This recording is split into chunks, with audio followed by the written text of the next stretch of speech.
میرا ظرف نہیں ہے، میں اسے معاف کرتی ہوں۔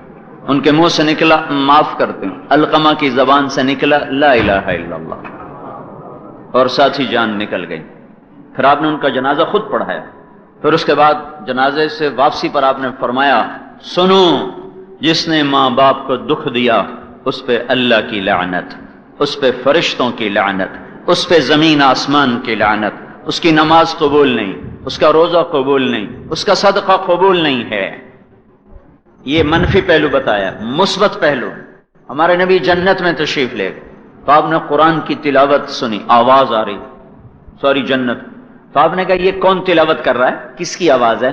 کہا جی نعمان بن حارثہ رضی اللہ عنہ۔ نعمان ان 6 آدمیوں میں ہیں جنہوں نے نبوت کے 11ویں برس میں ہمارے نبی کے ہاتھ پر کلمہ پڑا تھا، مینا کی وادی میں، 6 کے چھٹے نعمان بن حارثہ۔ تو وہ آپ نے کہا وہ تو مدینے میں بیٹھا ہوا ہے، جنت میں آواز کہاں سے آ رہی؟ تھوڑے سے مجمع کو سنانے کے لیے اتنا بڑا سپیکر، عورتوں کو سنانے کے لیے یہ اتنا بڑا سپیکر لگا ہوا ہے۔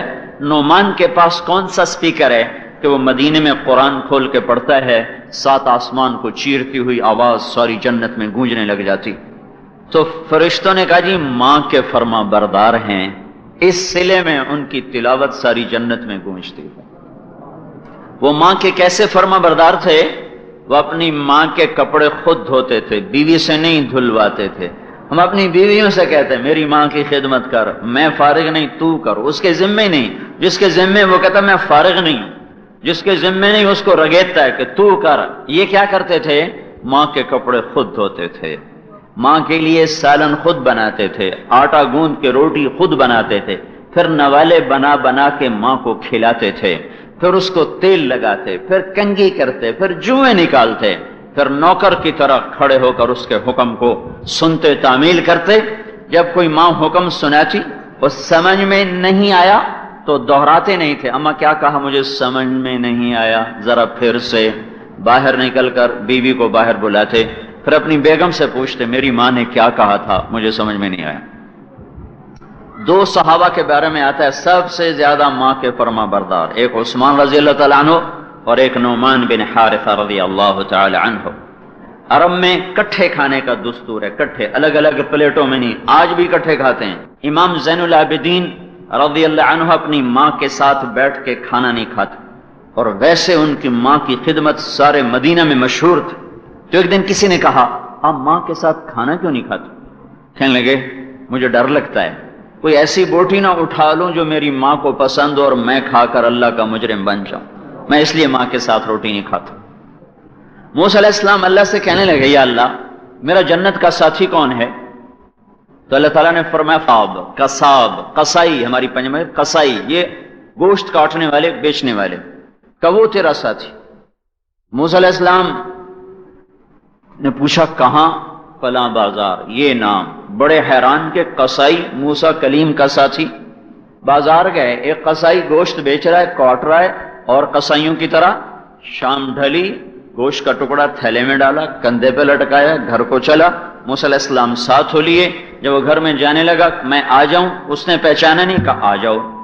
دونوں اندر، اس نے جا کے گوشت کاٹا، ہانڈی پہ دھرا، ہانڈی کو چولہے پہ دھرا اور اس کو پکانا شروع کیا، پھر آٹا گوندا، روٹی پکائی، سالن پکایا، تھالی میں ڈالا، اٹھا کر ایک عورت لیٹی ہوئی تھی بالکل بوڑھی ضعیف، اس کو کندھے کا آسرا دے کے بٹھا کر نوالے بنا بنا کے اس کے منہ میں ڈالتا رہا۔ جب وہ اس نے کہا پیٹ بھرا تو اس نے اشارہ کیا بس، تو اس نے اس کا منہ صاف کیا، اس کو لٹانے لگا تو وہ بڑبڑانے لگے۔ موسیٰ علیہ السلام نے فرمایا یہ کون ہے؟ کہ یہ میری ماں ہے، میں صبح جب دکان پہ جاتا ہوں تو اس کے سارے کام کر کے جاتا ہوں، جب آتا ہوں تو پہلے اس کی خدمت کرتا ہوں، پھر اپنے بچوں کو دیکھتا ہوں۔ تو موسیٰ علیہ السلام نے فرمایا یہ کچھ کہہ رہی تھی جب تم اس کو لٹا رہے تھے؟ کہا جی یہ ماں ہے، مائیں تو ماں ہی ہوتی ہیں، ماں تو ماں ہی ہوتی ہے، جب بھی اس کی خدمت کرتا ہوں تو یہ شروع ہو جاتی ہے اللہ جنت میں تجھے موسیٰ کا ساتھی بنائے۔ بلا میں کہاں اور موسیٰ کہاں ہیں؟ میں کہاں اور کتھے موسیٰ کتھے قصائی ہیں؟ یہ ماں ہے بھائی، یہ ماں ہے۔ جب یہ ماں باپ جب مر جاتے ہیں تو یہ وہ سرمایہ ہے جس کی کوئی واپسی نہیں ہے۔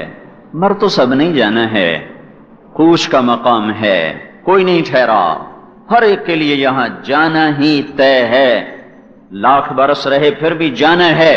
عش ما شئت فإنک میت، میرے نبی سے میرے اللہ نے کہا جتنی زندگی مانگتا ہے مانگ لے، دے دوں گا۔ عش ما شئت، تیرے لیے کوئی پابند نہیں، 12 ربیع الاول بھی ہو، پیر بھی ہو، 63 سال بھی ہو، مانگ، کتنی مانگتا ہے، عش ما شئت، دے دوں گا، لیکن فإنک